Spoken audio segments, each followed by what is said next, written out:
Siapa yang coba-coba pilih selain agama Islam sebagai pegangan hidupnya, agamanya, tidak akan diterima dalinya. Dan dia di akhirat termasuk orang-orang yang rugi. Clear, selesai. Antum dakwakan atau tidak, dia akan nyebar. Beruntunglah orang yang faham ini sehingga dia ikut dalam kafilah dakwah ini, sehingga dia ikut andil dapat pahala. Karena walaupun kita tidak sebarkan, dia akan nyebar. Itu perkataan Nabi SAW. Dan Isa AS akan berhukum dengan hukum Nabi Muhammad SAW. Di saat itu, setelah Nabi Isa membunuh Dajjal, maka orang di saat itu tidak ada pilihan. Masuk Islam atau dihukum mati. Coba baca tentang hadis-hadis tanda-tanda hari kiamat nanti. Nah di saat itu, satu muka bumi ini semuanya Muslim. Allah Subhanahu wa taala berfirman tentang kebenaran agama Islam dalam surah Al-Imran, surah nomor 3 ayat 19. Inna ad-dina indallahil Islam. Inna harfu ta'kid. Huruf yang digunakan untuk memastikan informasi penting yang datang setelahnya. Inna ad-din, ad-din, ini pakai alif lam yang menekankan bahwasanya bukan semua agama. Sesungguhnya agama yang sudah pasti indallah di sisi Allah adalah al-Islam. Jadi memang tidak pernah Allah turunkan agama lain, tidak ada. Sebagai seorang muslim kita harus yakin semua nabi-nabi muslim. Tidak ada agama lain. Semua agamanya adalah Islam. Cuma memang berbeda di syariat dalam beberapa episode kehidupan nabi gitu ya. Apalagi kalau rasul seperti nabi-nabi waktu Nabi Musa alaihissalam datang dengan kitabnya, terus Nabi Daud datang dengan kitabnya, Nabi Isa datang dengan kitabnya. Nah ini datangnya kitab-kitab ini membawa syariat baru, ada yang mendukung syariat sebelumnya atau menghapus hukum-hukum sebelumnya, gitu kan? Nah seperti itulah. Tapi mereka tetap Muslim. Saya pernah menyampaikan hadis Nabi SAW, bahwasanya beliau bersabda, perumpamaan aku dengan nabi-nabi sebelumku itu ibarat sebuah bangunan yang sangat bagus. Semua orang yang keliling terkagum-kagum dengan bangunan tersebut, dan mereka melihat ada satu celah batu bata yang belum diisi. Maka mereka pun berkata, andai saja satu batu bata ini diisi, maka sempurnalah bangunan ini. Akulah, kata Nabi SAW, satu batu bata itu. Jadi Nabi Muhammad SAW bukan bawa agama baru. Ini agama Islam, agama semua Nabi. Dan cuma satu ini agama yang Allah turunkan dari langit. Gak ada agama lain. Jadi kita ini bukan menganut agama baru. Agama semua Nabi-Nabi, estafetnya sama. Cuma memang ada perbedaan di syariat. Mungkin dalam Al-Quran ada yang hukum-hukum sebelum kita dihapus, ada yang hukum-hukum dilanjutkan, kan gitu. Hukum yang dilanjutkan contoh hukum haji, kan itu dari zaman Nabi Ibrahim alaihissalam, berlanjut hukumnya, sama aja. Di masa Nabi Ibrahim tawaf, kita juga tawaf. Di masa Nabi Ibrahim kita sa'i, sa'i juga. Di masa Nabi Ibrahim berkurban, ya, jumrah, semua itu ada, dilakukan turun-temurun gitu ya. Ada juga yang sudah dihapus di masa Nabi Musa alaihissalam, Bani Israel yang turun dalam kitab Taurat. Kalau mereka buat dosa besar, kalau mau taubat, itu bunuh diri. Allah bilang dalam surah Al-Baqarah, faqtulu anfusakum.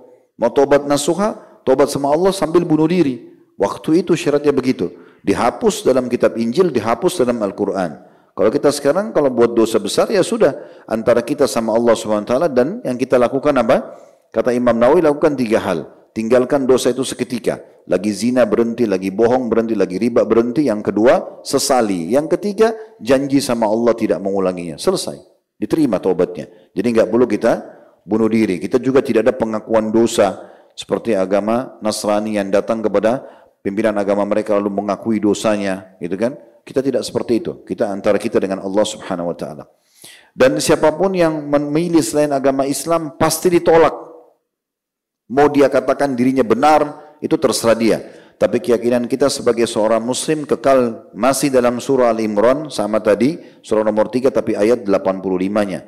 Allah berfirman, "Wa may yabtaghi ghairal islami dinan fala yuqbala min wa huwa fil akhirati minal khasirin." Siapa yang coba-coba pilih selain agama Islam sebagai pegangan hidupnya, agamanya, tidak akan diterima dalinya. Dan dia di akhirat termasuk orang-orang yang rugi. Clear? Selesai. Mau orang klaim dirinya benar terserah, tapi kita tetap mengatakan selain agama Islam itu tidak benar. Memang sudah begitu.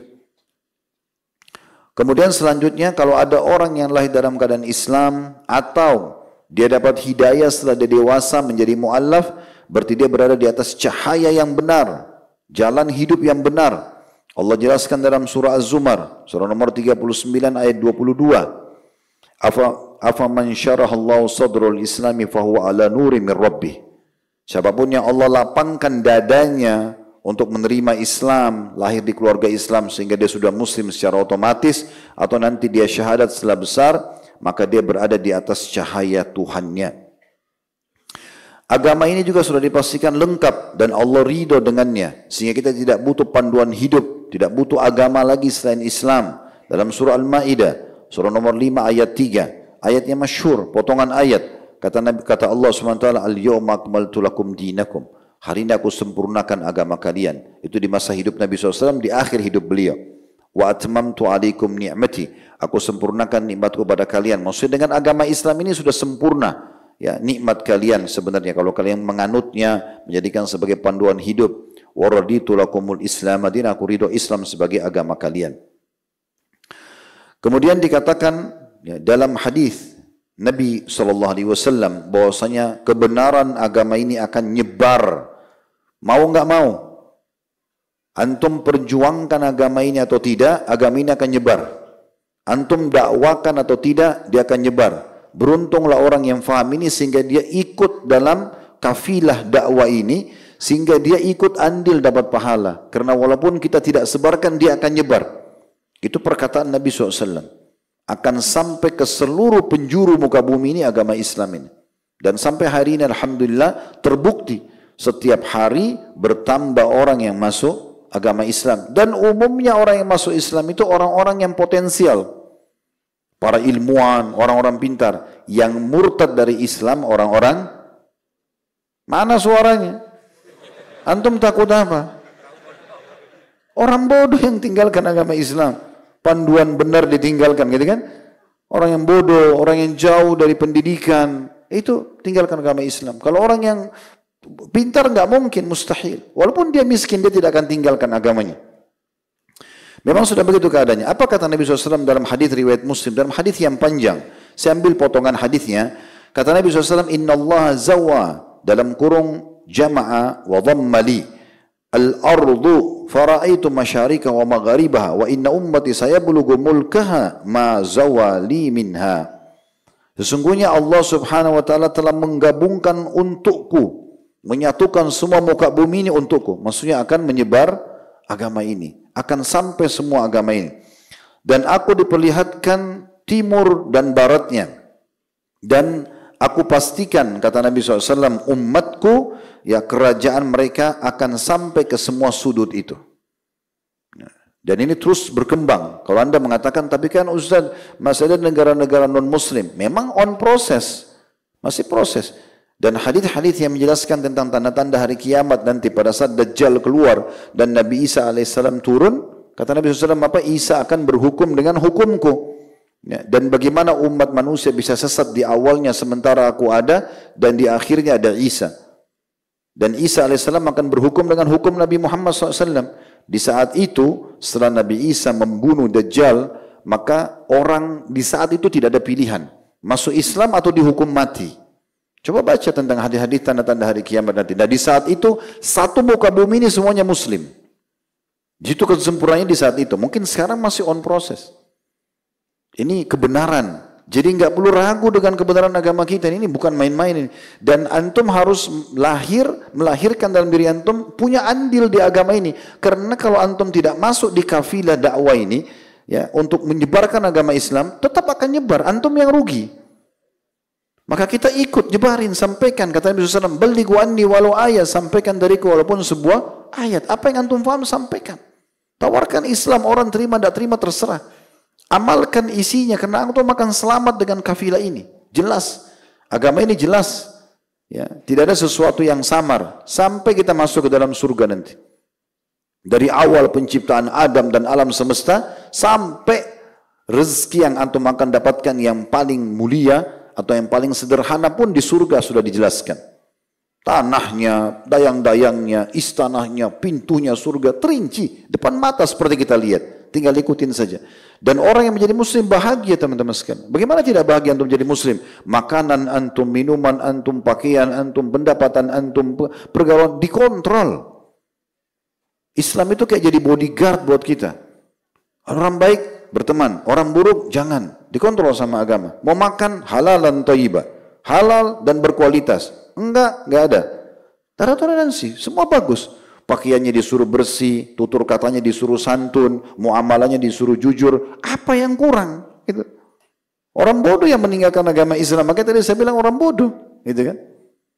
Ini poin yang harus kita fahami teman-teman sekalian. Dalam riwayat yang lain, kata Nabi SAW, la yablughanna hadzal amr ma balagal laila wan nahar. Pasti kata Nabi SAW, perkara ini, ya, maksudnya urusan agama Islam ini akan sampai, ya, dimanapun adanya malam dan siang, seluruh muka bumi ini, Islam akan sampai dan berkuasa, ya, dimanapun ada malam dan siang, ya seluruh muka bumi ini, nggak ada lagi, yang gitu. Kemudian kata Nabi SAW, wala yatrukullahu baita madarin wala wabarin illa adkhalahu Allahu hadad din bi'izzi aziz au bizilli dhalil izzan yu'izzu Allahu bihil Islam wa dhillan yudhillu bihil kufur. Diriwayatkan oleh Ibnu Hibban, sungguh agama Islam ini benar-benar akan sampai dimanapun lokasi yang dilewatin malam dan siang, Allah tidak akan melewatkan satu kota pun atau satu desa pun kecuali akan memasukkan agama ini kemuliaan bagi yang menerimanya dan kehinaan bagi yang menolaknya. Ya. Allah memuliakan dengan Islam dan menghinakan dengan kekufuran. Nah, ini poin yang luar biasa gitu ya. Orang-orang Yahudi tahu betul kebenaran Islam. Sampai salah satu di antara mereka pernah mendatangi Umar bin Khattab radhiyallahu anhu di masa khilafah beliau sambil mengatakan, wahai Amirul Mukminin, diakui Umar sebagai raja karena dia dibawa kekuasaan Umar.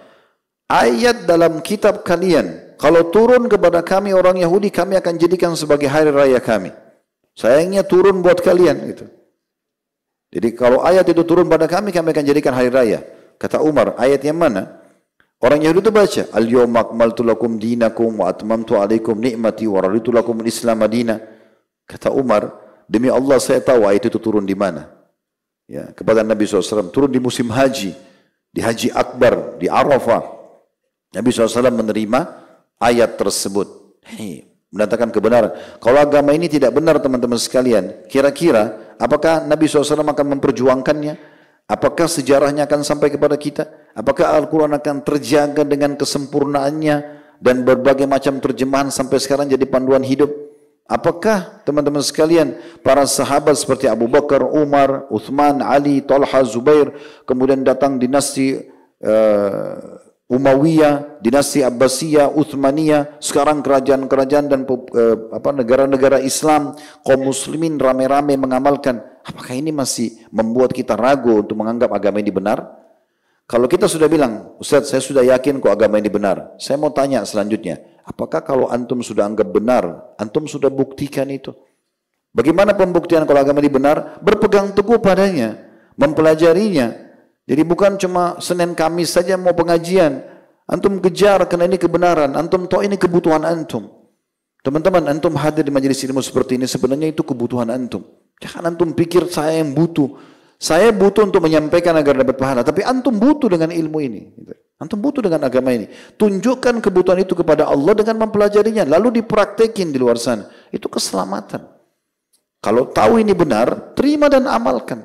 Dan dalam hijrah, menerima kebaikan-kebaikan teman-teman sekalian, itu enggak perlu sama sekali kita punya pilah-pilah. Ya udahlah, saya mau jalankan perintah ini, perintah itu enggak usah. Ini berarti antum belum yakini kebenarannya. Memilah-milah. Saya mau sholat Ustaz, tapi saya masih mau zina. Gimana caranya? Ini berarti antum masih enggak yakin kebenaran agama ini. Kalau yakin benar, sholat dapat pahala masuk surga loh. Zina berdosa, dihukum loh. Kenapa mau dikerjakan? Kan gitu. Berarti masih ragu. Nah ini yang kita titip beratkan teman-teman sekalian. Jadi betul-betul kita meyakini tentang kebenarannya. Orang yang masuk Islam ini, jadi antum jangan ragu tawarin Islam kepada orang, tawarin saja. Orang yang masuk Islam, antum tawarkan ini apa yang saya mau sampaikan sekarang. Siapapun yang masuk Islam teman-teman sekalian, maka akan diampuni semua dosa-dosanya yang lalu. Sebesar apapun di masa kekufuran dia lakukan akan dibersihkan. Allah berfirman dalam surah Al-Anfal, surah nomor 8 ayat 38 yang bunyinya kullil ladzina kafaru iyantahu yughfar lahum ma qad salaf wa iyaudu faqad madad sunnatul awwalin. Katakan hai Muhammad kepada orang-orang kafir itu, kalau mereka berhenti dari kekufurannya, Allah akan maafkan semua dosa-dosa mereka yang lalu.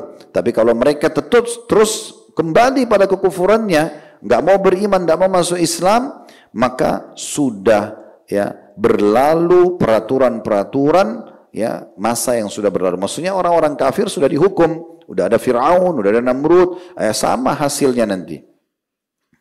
Nabi SAW mengatakan kepada Amr ibn As radhiyallahu anhu, "Ama alimta anna al-Islam yahdimu ma qablah wa anna al-hijrata tahdimu ma qablaha wa anna al-hajj yahdimu ma kana qablah." Hadis riwayat Muslim. Amr bin As radhiyallahu anhu pada saat mau masuk Islam teman-teman, dia sempat mengatakan, saya ya Rasulullah mau masuk Islam, ulurkan tangan anda. Nabi SAW waktu ulurkan dia tarik lagi. Kata Nabi SAW, kenapa hai Amr? Ini pernah kita ceritakan di kisah Amr bin As radhiyallahu anhu. Dia mengatakan, Rasulullah saya mau kasih syarat. Kata Nabi SAW, apa syaratmu? Dia bilang, saya mau dosa-dosa saya dimaafkan. Seakan-akan Amr mengatakan radhiyallahu anhu, dulu sebelum masuk Islam dosa saya banyak banget ya Rasul. Saya benci Islam, benci anda, memerangi anda, keluarkan uang untuk memerangi Islam. Saya mau itu dimaafkan dulu baru saya masuk Islam. Maka kata Nabi SAW, hai Amr, apakah kau belum tahu bahwasanya orang kalau masuk Islam dosa-dosa lalunya semua dimaafkan? Kalau orang hijrah, pindah dari negara kafir ke negara muslim sehingga bisa leluasa ibadah, atau hijrah dari keterpurukan keadaan dia kepada keimanan, itu juga membersihkan dosa-dosa yang lalu, serta haji juga membersihkan dosa-dosa yang lalu. Yang kedua didapatkan, kalau orang masuk Islam, antum tawarkan, sebarkan ini kepada orang-orang non-muslim. Mereka dengar selebihnya masalah hidayah di tangan Allah, tapi kita sampaikan, kalau kamu masuk Islam diampuni dosa-dosa yang lalumu, misal ya. Yang kedua adalah mereka akan mendapatkan pelipat gandaan pahala. Sebagaimana hadis riwayat Muslim, ya. Idza ahsana ahadukum islamah fa kullu hasanatin ya'maluha tuktab bi asyri amsalha ila 700 di'fin wa kullu sayyi'atin ya'maluha tuktab bimithliha hatta yalqa Allah. Siapapun yang masuk Islam dan memperbaiki Islamnya, ya, maka dicatatkan baginya satu pahala menjadi 10 kali lipat, bahkan 700 kali lipat. Dan setiap dosa kalaupun sempat dia lakukan hanya akan didapat atau dicatatkan satu dosa sampai dia bertemu dengan Allah subhanahu wa ta'ala. Hakim ibn Hizam radhiyallahu anhu, ini salah satu tokoh Quraisy. Waktu dia masuk Islam, dia mengatakan kepada Nabi SAW, Qultu ya Rasulullah, saya berkata wahai utusan Allah, Ara'aita asya'a kuntu atakhannathu biha fil jahiliyah. Ya Rasulullah, waktu masa jahiliyah ada beberapa perbuatan yang saya kerjakan. Min sadaqatin, saya suka bersedekah. Au ataqatin, atau membebasin budak. Au silati rahimin, atau silaturahim. Fahal fiha min ajr, apakah saya dapat pahalanya sekarang setelah masuk Islam? Atau saya harus mulai amal-amal itu lagi sekarang baru dicatat pahala? Yang dulu-dulu sebelum masuk Islam, ada ini yang dalam Islam diperintahkan. Sedekah, bebasin budak, apa saja, silaturahim keluarga, maksudnya bakti orang tua dan seterusnya. Kata Nabi SAW kepada Hakim, Aslamta ala ma salafa min khair. Kamu masuk Islam, bersamamu semua kebaikan itu. Hadis ini diriwayatkan oleh Imam Bukhari. Kemudian yang ketiga, mereka selamat dari api neraka. Dipastikan, ya, karena kalau meninggal dalam keadaan kafir masuk neraka. Tidak ada keraguan masalah itu. Dalam hadis Bukhari, bagaimana Nabi SAW mendatangi seorang budak, seorang anak muda Yahudi yang sempat ikut membantu Nabi SAW. Jadi orang Yahudi ini jadi pekerja Nabi gitu. Waktu dia sakit, Nabi datangi. Lalu Nabi berdiri di atas kepalanya waktu dia lagi sakit keras sambil mengatakan, Aslim, ya gulam aslim, wahai anak muda masuk Islamlah. Maka dia pun melihat ke arah ayahnya. Ayahnya mengatakan, Ati Abul Qasim, patuhi Abul Qasim. Ini majikan kamu, patuhi saja. Maka anak muda itu syahadat. Lalu kemudian dia menghembuskan nafas terakhirnya. Kata Nabi SAW, Alhamdulillahilladzi ankadhahu minan nar. dalam riwayat Bukhari. Segala puji dan puja kehadirat Allah yang telah menyelamatkan dia dari api neraka. Juga dalam riwayat Bukhari dikatakan, kata Nabi SAW, innahu la yadkhulul jannata illa nafsun muslimah. Ketahuilah tidak akan masuk surga kecuali jiwa orang muslim. Wa inna Allah la yu'ayyidu hadzal din birrajulil fajir. Dan ketahuilah agama ini Allah akan datangkan penolongnya walaupun orang yang jauh dari agama. Tadi saya bilang kalau antum tidak mau bela agama ini, enggak mau menyebarkan, Allah datangkan bahkan orang fajir bisa membela agama ini. Ya. Mungkin antum temukan satu waktu orang kafir malah bela kaum muslimin. Sekarang kejadian waktu muslimin dibantai di Palestina kemarin di Gaza. Berapa banyak orang barat yang masuk Islam dan ikut membela. Allah datangkan mereka membela agama ini. Padahal sebenarnya bukan agamanya, gitu kan? Tapi mereka membelanya, seperti itu. Dan juga ada hadis Nabi SAW yang mulia luar biasa ini ya. Yang artinya kata Nabi SAW, tidak ada seorang pun yang mendengarkan aku diutus. Ya. Demi zat yang jiwa aku dalam genggamannya, Nabi bersumpah, tidak ada seorang pun yang mendengarkan aku diutus dari Yahudi, Nasrani, Majusi, kemudian mereka tidak beriman kepadaku, kecuali pasti menjadi ahli neraka. Kan begitu ya? Jadi kita ada keraguan tentang kebenaran agama ini. Gitu. Kalau ada sebagian muslim kadang mengatakan, Ustaz, kalau kita bilang mereka ahli neraka, mereka tersinggung. Bagaimana bisa antum sepekah ini, sesensitif ini? Tahu nggak sampai sekarang, kalau antum tanya Yahudi, kenapa kalian perangi orang-orang Islam di Palestina? Antum tahu dia bilang apa? Karena kafir. Mereka bilang kita kafir. Antum tanya sekarang orang Nasrani, menurut kalian ini kami orang Islam apa? Beriman atau kafir? Mereka akan bilang kafir. Kenapa mereka bilang kafir? Mereka tidak sensitif. Kenapa antum sensitif? Kafir itu lawan kosakatanya beriman. Gak usah tersinggung. Kan gitu. Allah bilang, Qul ya ayyuhal kafirun. Katakan kepada orang, hai orang-orang kafir. Masa kita mau ubah? Kan gak mungkin. Ya, harus tegas. Salah-salah menurut agama kami. Anda mau percaya, silakan. Tidak mau ya sudah. Kan gitu. Harus berprinsip sebagai seorang muslim. Benar gak ini? Ah, bagus. Sudah mulai ada dukungan. Ini kalau saya ajak jihad, bagus kalau ada suara begitu. Berarti sudah siap ikut berperang gitu ya. Baik, selanjutnya. Mereka akan mendapatkan keberuntungan. Artinya keberuntungan ini di dunia, Allah bukakan pintu rezeki, Allah bukakan kebahagiaan, dan juga akan mendapatkan di akhirat. Dalam hadis riwayat Ahmad kata Nabi SAW, ayyuma baitin minal arabi wal ajam aradallahu bihim khairan adkhala alaihim Islam. Rumah manapun, dari rumah-rumah orang Arab kah, orang Ajam ini berarti non-Arab. Biasanya di masa Nabi SAW untuk meringkas begitu. Karena Nabi SAW orang Arab dan mayoritas sahabatnya orang Arab, maka kata Nabi SAW, orang Arab dan orang non-Arab. Ajam diistilahkan. Ini hanya istilah. Kata Nabi SAW, rumah manapun dari orang Arab atau non-Arab yang Allah inginkan kebaikan pada mereka, maka Allah akan masukkan Islam. Dalam riwayat yang lain disebutkan oleh Imam Muslim, kata Nabi SAW, qad aflaha man aslama wa ruzika kafafan wa qanna'ahu Allah bima atah. Sungguh telah beruntung dunia dan akhirat siapa yang masuk Islam, lalu diberikan kecukupan oleh Allah, walaupun pas-pasan tapi cukup untuk hidup. Dia bertahan sampai ajalnya datang dan Allah memberikan dia sifat qanaah, merasa cukup dan bersyukur. Dalam riwayat Muslim yang lain, kata Nabi SAW, Inna Allah la yadhlimu mu'minan hasana.